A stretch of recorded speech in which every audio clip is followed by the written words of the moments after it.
So go ahead and stand.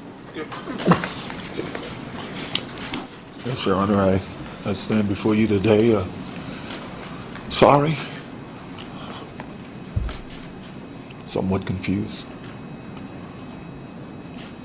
I feel apologetic to the people of the state of Nevada. I've been coming to Nevada since 1959. I worked summer jobs here for my uncle in 60 and 61, and I've been coming ever since, and I've never gotten in any trouble.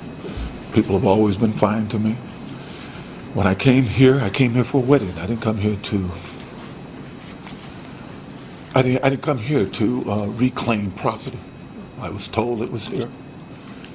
When he told me that Monday that the stuff was in Nevada, when he knew I was going to be in Nevada, I called my kids. I talked to my sisters.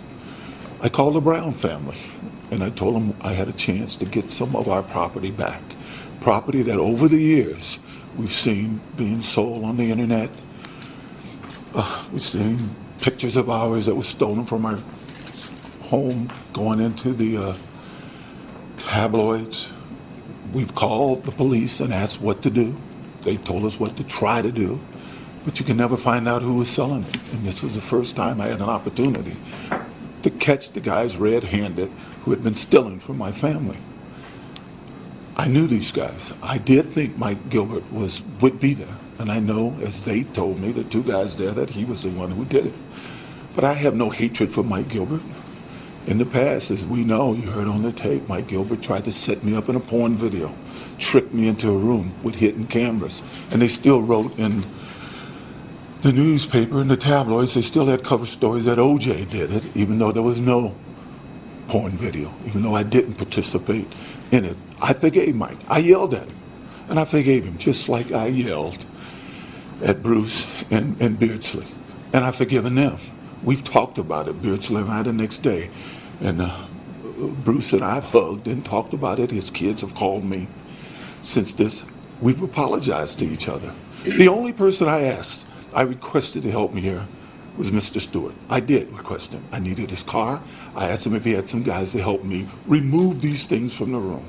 I didn't ask anybody to do anything but to stand behind me, allow me to yell at these guys, and then help me remove those things. And if they wouldn't let me remove them, we would call the cops on them, because I felt that they were wrong. They had turnover orders, and they hadn't turned over some of these things that were both garnishable and things that were not garnishable.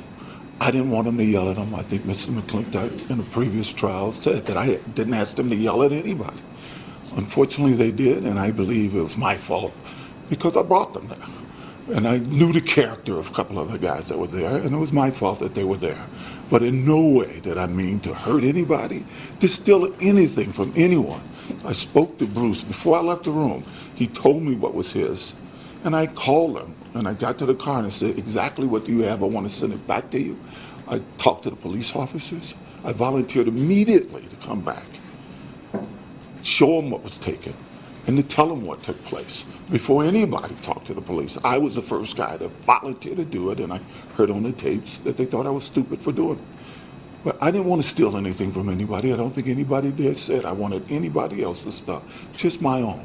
I wanted my daughter, who Miss Brown gave her mother's wedding ring, stolen. You know, my kids who had pictures, my oldest son has his own family now. He wanted the picture in the Oval Office with Gerald Ford when he was 5 years old. Stolen. All of these things are gone. My family knew what we were doing. And I don't want to hurt Bruce. I didn't want to hurt any of these guys. I know these guys. These guys have eaten in my home. I've done book reports with their kids. I sung to their mothers when they were sick. You know, I wasn't there to hurt anybody. I just wanted my personal things, and I realized now I was stupid of me. I am sorry. I didn't mean to steal anything from anybody, and I didn't know I was doing anything illegal. I thought I was confronting friends and retrieving my property. So I'm sorry. I'm sorry for all of it.